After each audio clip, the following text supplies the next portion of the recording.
you for tuning in to another fun episode with your favorite Mouse Moms. Jennifer, that's me, Lori. Hi. And Juliana. What's up?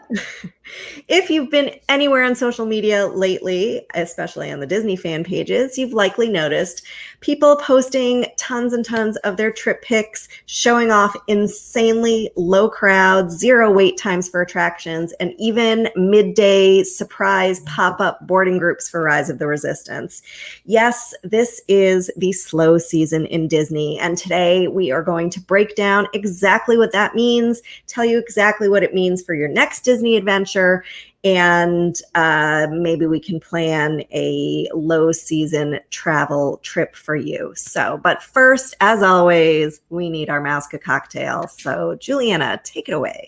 All right. So today we're going to take a look at a lounge that is often not so easy to get into during the crowded season, but now during the low season at Disney, you might stand a chance. And as luck would have it, it is recently reopened since its closure in March of 2020 for COVID. I'm talking about the Tune-In Lounge, which is in Hollywood Studios. It's part of 50's Primetime Cafe, or located right near there.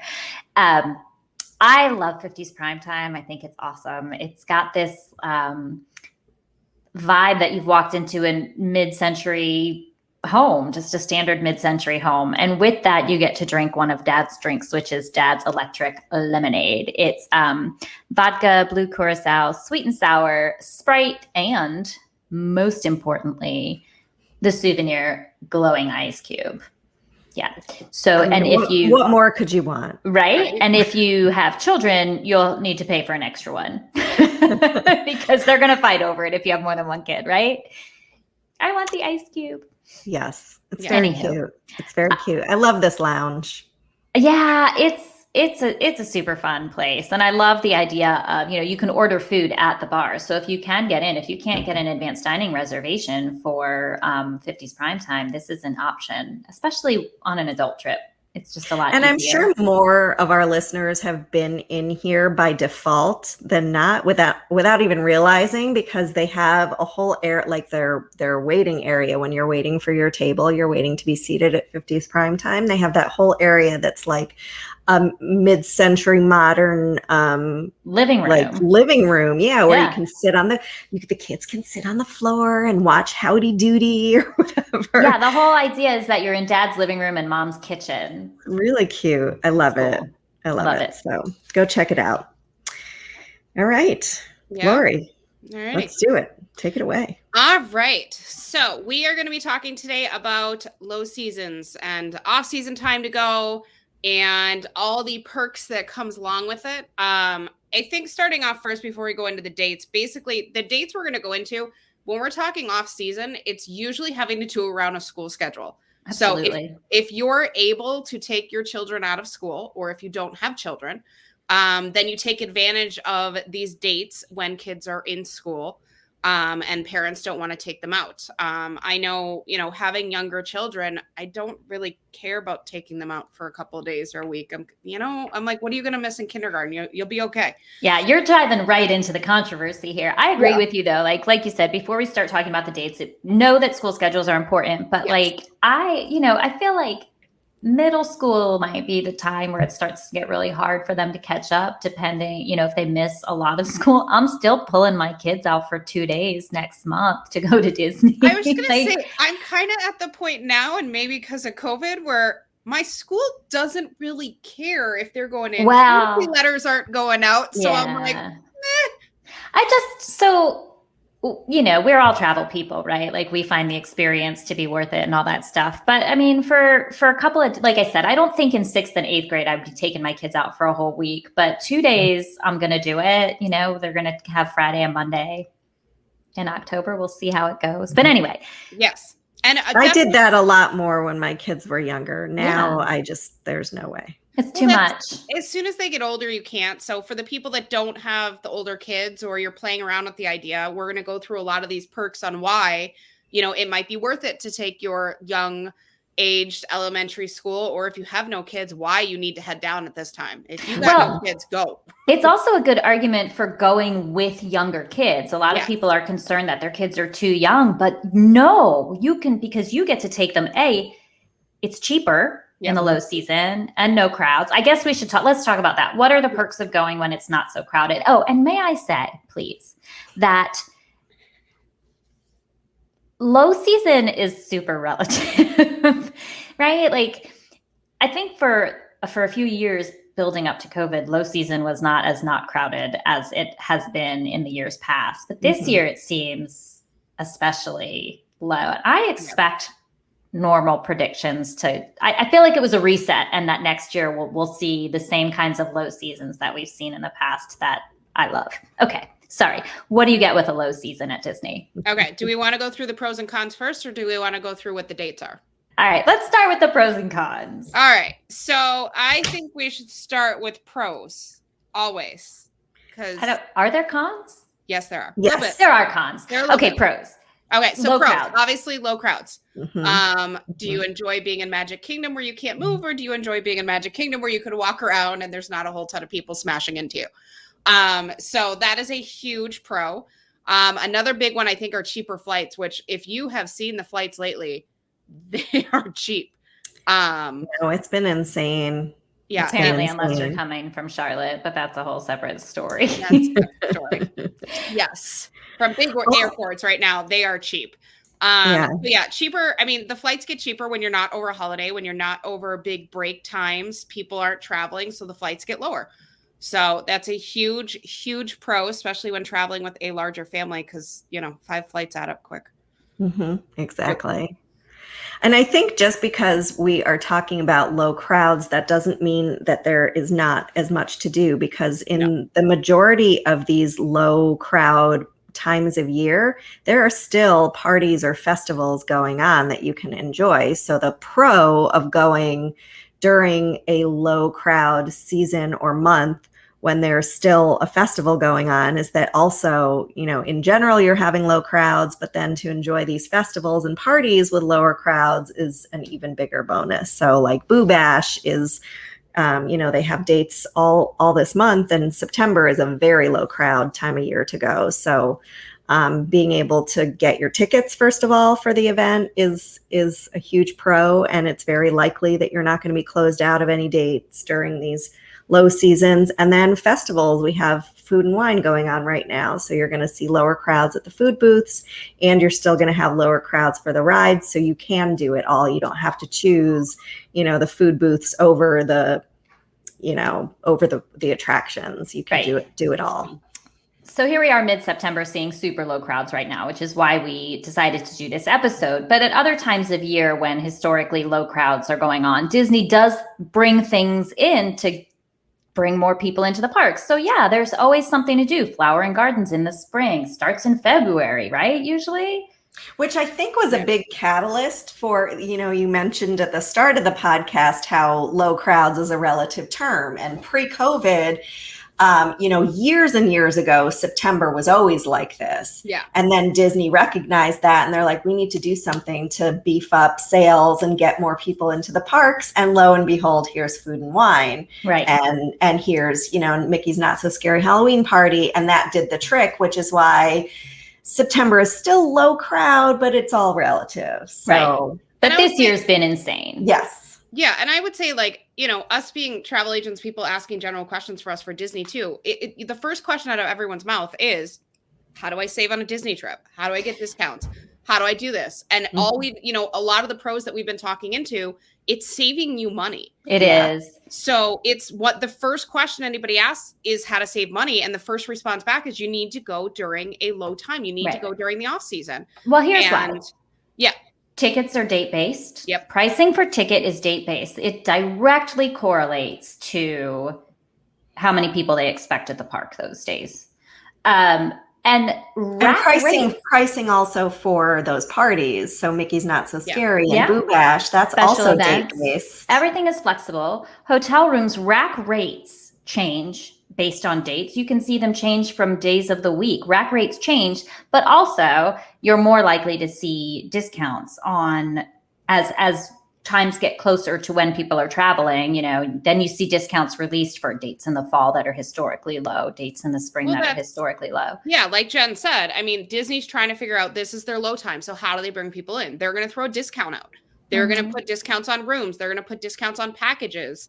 And this is what they do during this time.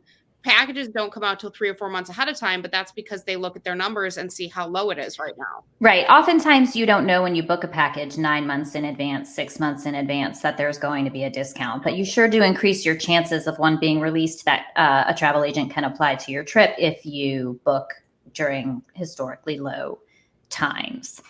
And discounts aside, I always love, and I always tell this advice to my clients also, especially if they're calling me and they're like, we want this great trip, but it's one and done. We're only going once. Well, in that case, aren't you going to want to book, for example, the resort that you want to stay in rather than have to choose from among the resorts that still have availability?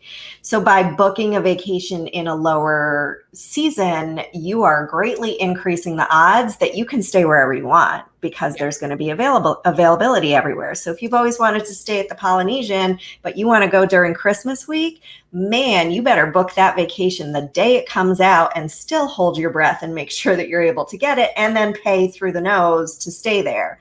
But if you go in September, you're going to save money by staying there. You're going to stay at your top choice resort because there's going to be availability. And it's the same with dining too. Like if you want to eat at Ohana, don't really expect to get your reservation Christmas Eve. But, if you want to go on September 7th, random weekday in September, then your odds of getting that reservation go up a lot because you're fighting with a lot less people for that booking. So yeah, I will say, so I have a client that's down there right now, and she got most of her dining because she knew she was going during a low period, but she missed a few things. We weren't able to get them, and she has just gotten every single reservation she has wanted because the few cancellations that are hitting with the people from the night or for the dining reservations the night before, there was already availability, and now she's like, we basically get to pick whatever we want. Dining has been weird, right? Because it's not making any sense. That's a whole nother podcast, because like even with these parks being empty, reservations are gone and then they're all opening up at the end. And that there's more to it than that. I think a lot, again, we could have a whole dining episode. It's been weird. Yes, you want to book things and you want to make sure you have everything. I think some people overbook a little bit and they don't release things until when they have to release them. But in regards to this one, the dining options themselves are going to be much more open. Right. Juliana and I are still trying to find October 1st right now. Anything. That is not the low season.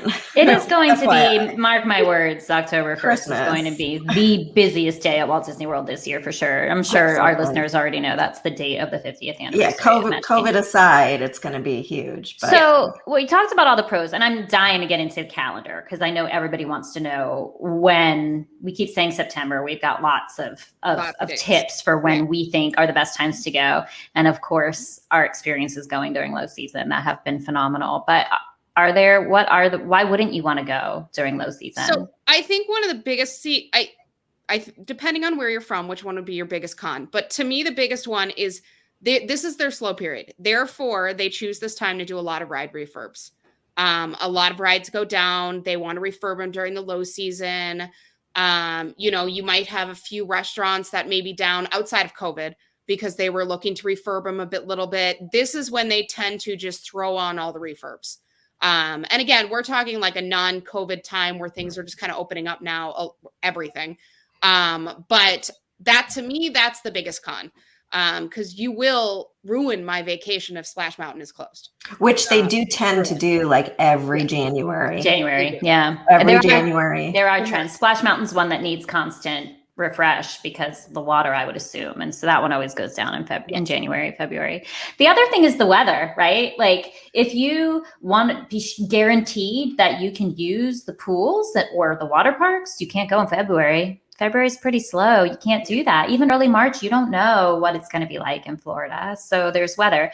You want to go, early September, still hurricane season. So you don't know what could happen. I think that's the biggest con I've heard from people in terms of hurricane season. To me, I'm not from the South, so I don't deal with hurricanes, but I'm kind of like, If you are from the South, you don't care. I'm like, you're in the middle of the state.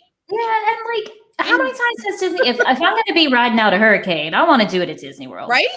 That's where I'd be. Yeah, I can count probably on one hand how many times the parks have actually closed because of hurricane weather, but you are going to get rain every single day, whether you go in September or August. That's their rainy season as well. So that's something to consider also. If you want these beautiful, gorgeous Florida sunshiny days, September is not going to really be for you because it's kind of a crapshoot. It's but hot I do and have to rainy. say, I do have to mention this because I've seen a lot of this lately. For people that have not been down there, if you are looking at your weather forecast and every single day says thunderstorms, it does not mean it's going to thunderstorm all day long. And I've seen so many people on the post be like, should I move my trip? No, dear God. Okay, like it's going to rain from 2 to 2:15. Correct. Yeah. I know. It's bonus mouse tip right there. Yeah. I can't. It's really, I've been seeing so much of it lately, and people are like, the weather looks horrible. And I'm like, and everybody knows it. They just forget. It's going to just rain. It'll rain for an hour. Well, you don't want to see rain in the forecast on your vacation. So I get it, but Florida's different. It is different. Yeah. And then I think the last con really is just that, although this is less and less lately as Disney has been extending their festivals for like crazy amounts of time, but there are certain occasions in the low seasons where you're between festivals. So if that's something that's a real priority to you, the one that I can think of is that time in between the Festival of the Holidays and the Festival of the Arts in Epcot, which is usually right around January, where there's like a week or so where there's nothing going on at Epcot. So the sunny side flip of that is I was there during the non-festival time. It was kind of nice. Less pressure, right? It was less pressure to taste all the festival foods and see it. And of course, it was not busy because everyone's like, oh, the festival isn't there. I'm not going to go. But then you got to enjoy the other snacks in Epcot that normally you're like, I'm not going to get because I have to get the festival food. Well, I don't remember if our listeners remember, I don't know which trip it was, August or July, where we were saying, I think for Epcot, you need 5 days because you need your days where you can hit all of the festival booths. So that's at least 2 days. And then you need a couple days where you can just eat around the world like normal. So like normal. Like normal. You can eat like a pig like you normally do. Like you normally do. Like there's different levels of pig. No, but I feel like we focus a lot on the festivals because the festivals are exciting. They bring in different food, but every country has a ton of food regardless of festivals. All of Disney is fabulous, whether or not extra stuff is going on. They could take half of it away. There's still more than you can possibly do. Correct. Yes. Yeah. And there's always fireworks. There's always the regular stuff, and it's all awesome. Yes. So yeah, those are kind of the cons. I have another con. Oh. If you go during the slow season, you will be back. So if you think you're just going to go, and I'm going to tell my story when we get into it, when we get into the best times of the year to go. But if you think that you're going to go and just have one trip, it's not happening. No. If you go during the slow season, you will so fall in love. You will be back. You will be back. Agreed. You will be back. No, I think once you get used to those levels, I had a family that they went for their first time between Christmas and New Year's, and I tried to talk them out of it so many times. It was a group of like 12 of them. I'm like, this is your first time. I really don't think you should be going between Christmas and New Year's, but they did it. And of course, they came out a little grumpy with how busy it was, the crowd level. And they came back in the middle of January, and they both turned to me and they're like, this is the best experience of our entire life. Great. And here's the other con. Now they're ruined. They're ruined for all future trips. Now they're ruined. They're like, we will never go during a break time ever again. I mean, I will say that going during spring break or winter break, those are still magical, awesome trips. Yes. But you get spoiled during the slow season. So when is it? What's the slow season? So so we're forgetting 2021 here. We're gone. So we'll move into 2022. So starting the beginning of the year, this is my favorite time to go. And it doesn't always work out, but this is my favorite time, is January, February, as long as you're avoiding the holiday weekend. So avoid President's Day, avoid Martin Luther King, avoid Marathon Weekend, which tends to be right around MLK. Well, yeah. So next year it's January 5th through 9th is the Walt Disney World Marathon, but then the Princess Half is the end of February, 24th to 27th. Okay. So you can see, to our point earlier, they drop these in on weekends when nothing else is going on. And I have to say something about President's Day. So this is my advice, because again, my kids are older, so I can't take my kids out of school anymore. So I really am stuck with going during all busy seasons. Like, I have no choice. But what I tell my local clients here in New York, we are still among the few school districts in the country that we get the whole week off for President's Week. And when I'm choosing my vacation week from these horribly busy weeks, this is the least busy week to go. Because not everybody in the President's Day, forget it. That whole weekend is busy from the locals, the Floridians, but the rest of the week isn't so bad for a school vacation. I was going to say, we've done it. So my kids get usually an extra day or two right around President's. So it turns into a 4 or 5 day weekend, depending on the year. And we've gone many times during that time. I enjoy it, one, because of the weather. I'm not a huge fan of the summer humidity and heat and dying on the surface of the sun. So I enjoy the weather then, because you're wearing like a hoodie in the morning, and usually by, noontime, you can take it off and you're good to go. So this, and it's President's Day can be busy, but it's not, again, like you said, it's not Christmas, it's not spring break. So if you are stuck to following a school calendar a little bit and you want to take advantage of a couple of those days, I think President's is a great weekend to take advantage of. It is. That's my pick.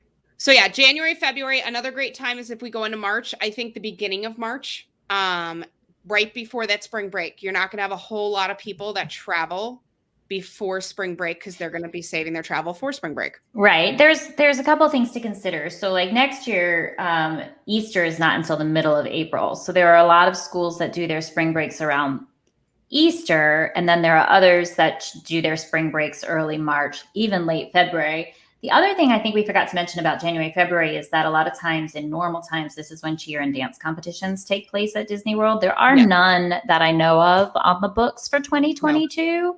But just for future reference, that is something that you also cheer. I've had so many arguments about cheer competitions. They cheer during the day. They're not in the park. Right. They're not. Don't say in Art of All Stars, and you won't see them. Right. I was going to say that is going to affect if you want to stay in a value resort in All Stars. But luckily, as we've said before, we are deluxe girls, so we shouldn't have an issue with that. And there are gazillions of rooms in those values. So like if you book early enough, you're fine. And I was going to say, if you're going during the low season anyways, then you have a little bit, you have a savings with that values anyways. So you might be able to stay in a moderate, and then you'll never see the cheerleaders ever.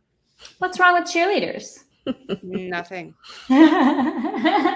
Anywho, so spring gets tricky year to year because the Easter calendar changes, and that changes a lot of vacations. But if you can avoid those weeks, April is beautiful. April's beautiful. And even going back to March, like our spring break usually is one of the earliest in the Midwest. So we usually do, I think, because we're just tired of the weather.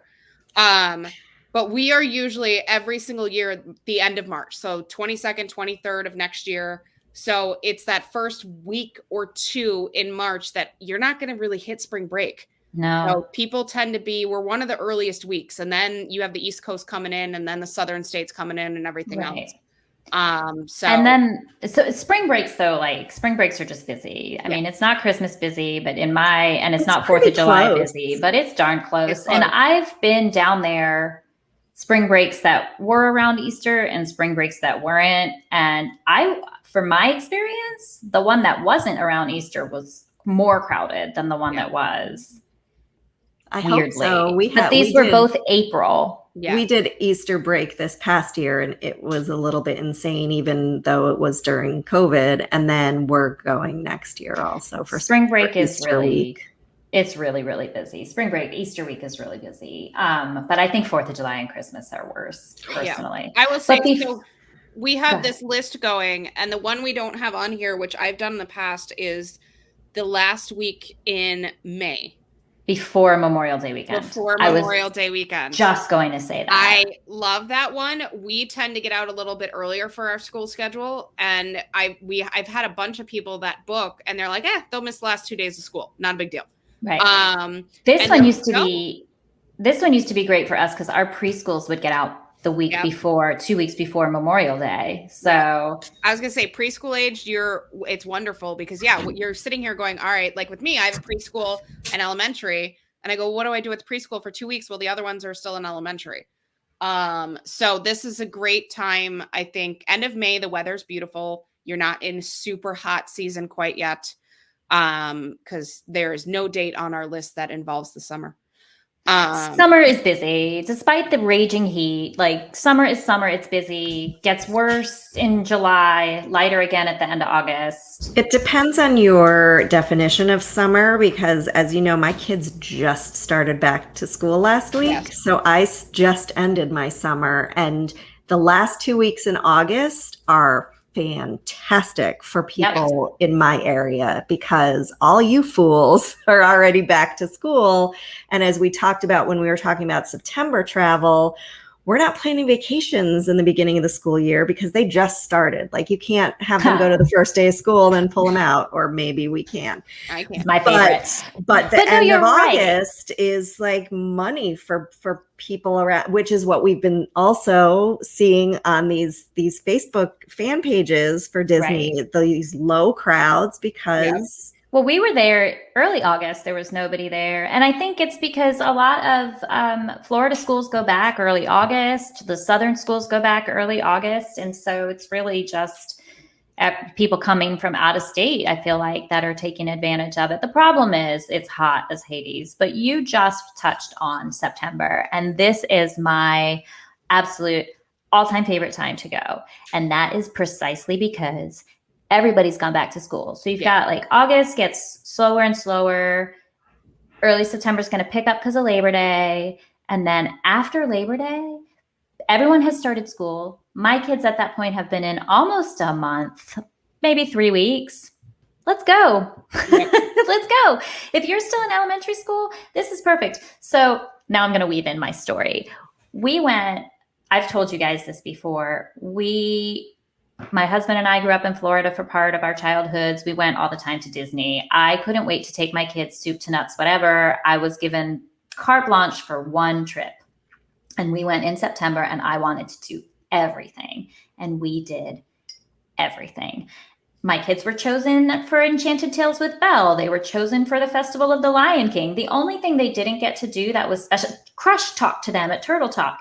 We didn't get picked as the family of the day, which broke my heart a little bit, but that was the only thing that did not, everything about this trip was so insanely magical and went perfectly. No crowds. We got every dining reservation we wanted. Granted, I planned it from soup to nuts, but it was fabulous. It was great. And like I said, the con here is that my husband didn't realize that now he was going to be going back multiple times a year, every year, because it was so great. I would say I think September is it's one of those months where I can guarantee to people the crowds are going to be low.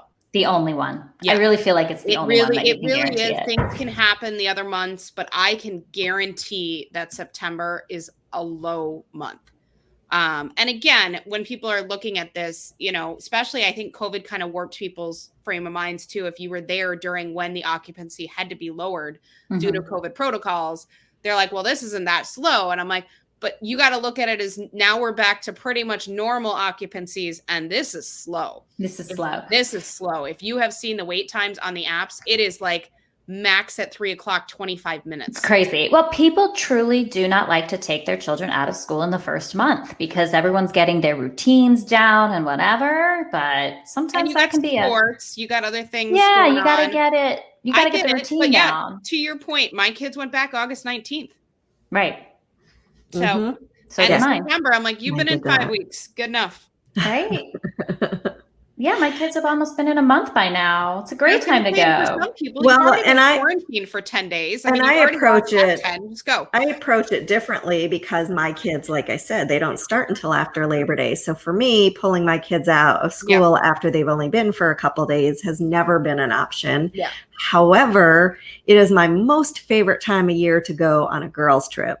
Yeah. September. Because, you have the Food and Wine Festival, Food and which is Wine. always amazing. You can do Mickey's Not So Scary or Boo Bash, as it were right now. So there's special things to weave in there, plus low crowds. And even if it does rain every day, it is hot. So you get your pool time. All the water parks are open so that you can go to the water parks. And you can take a break from the park. We finished with Magic Kingdom by 2 p.m. that trip. Yeah. Which is great because you can't get alcohol there. So we left. Yeah, I mean, it's the perfect time. I'm not going to bring my kids that time of year because for me, obviously, it's different, but it's a great time for a girls' trip. Girls' trip, I think that's great too, because a lot of people, as soon as their kids head back into school, if you're planning a girls' trip, this is when you kind of go. It's been a long summer. It's been a long summer. It's a celebration of bye-bye. See you later. Yeah. And, seriously. No joke. I'm so jealous of the people I've seen in Florida that like their kids go off to school for the first day and they're like, it's all the moms. They take the day off of work and they're like, I love that. Yep. I think we did that. We did that in Paris. We went to Disneyland Paris like 3 days after we sent the kids to school. It was great. Why not? Yes. I love it. Yeah. So those, and then once you reach past September, October, November, December, there's a very small window in November right before Thanksgiving that if you do the week prior, but it's nothing compared to the other dates that we've mentioned. But if you want to do October, November, December, it's a very, very small window. And also I think adding to that small window right after Thanksgiving for the first week and a half of December, if you desperately want to be there to see the Christmas decorations and you want to have the best price with the lowest crowds, that's what you're going to have to do. Yeah. Not this year though, right? Like early December is I think this year. This year's a mess. It's just crazy. This year, throwing the 50th into the mix, I think has changed a lot of things. So I don't think that this is very typical though for what we're talking about. But 2021, not as much, but I think in the future it's going to be back. 2022 for next year. And on a note on next year, all the dates are released at this point. So if you want to look at any of those dates, all those dates are released. So that's really great. And especially if you're looking into a November and December and you want to take advantage of some of that stuff, book it now. That's, that way you can secure your room and get what you want. Absolutely. And then knowing this calendar now also, there's really no cons to booking early. Because again, you can choose your dates. You have access to the most availability in terms of, being able to choose which resort you want to stay in. And it's a $200 deposit, which is fully refundable as long as you cancel by 30 days. So $200, I spend that on dinner for my family of 6. So, I mean, there's really no cons to do that. So that's another like Mouska bonus tip is just book early, get something on the what did I read about something with your endorphins, and just having something on the calendar to look forward to just helps so much, especially, after the year and a half that we've had. It's nice to have things to look forward to. 2022 will be normal. The bomb. It will be. Sorry, but we had another Mouska tip, although the booking now for 2022 I think is the best Mouska tip. Yes. And then just on top of that, the Mouska tip is that if you can travel during the off season, do travel during the off season. And there are very few cons to doing that. So maybe we shouldn't have told them about September, because now I know all of our listeners are going to flood the parks in September. Maybe they'll take us with them. Right? Maybe. Now it's ruined. Damn it. Forget it. Just Anyway. kidding. September's the worst time to be Don't there. go in September. Don't. And thank you for spending another episode with us. If you've enjoyed this crazy podcast episode, please be sure to subscribe to our show so that you receive notifications when new content is released and you will never miss an episode. And please consider writing us a review on Apple Podcasts as well. Super helpful. And for the latest news out of Disney, don't forget to visit our blog at mousecamoms.blog.com and join our group on Facebook at Disney Planning and Chat by Mousecamoms. All of these links will be in our show notes, so please look for those. All right. Bye. Bye.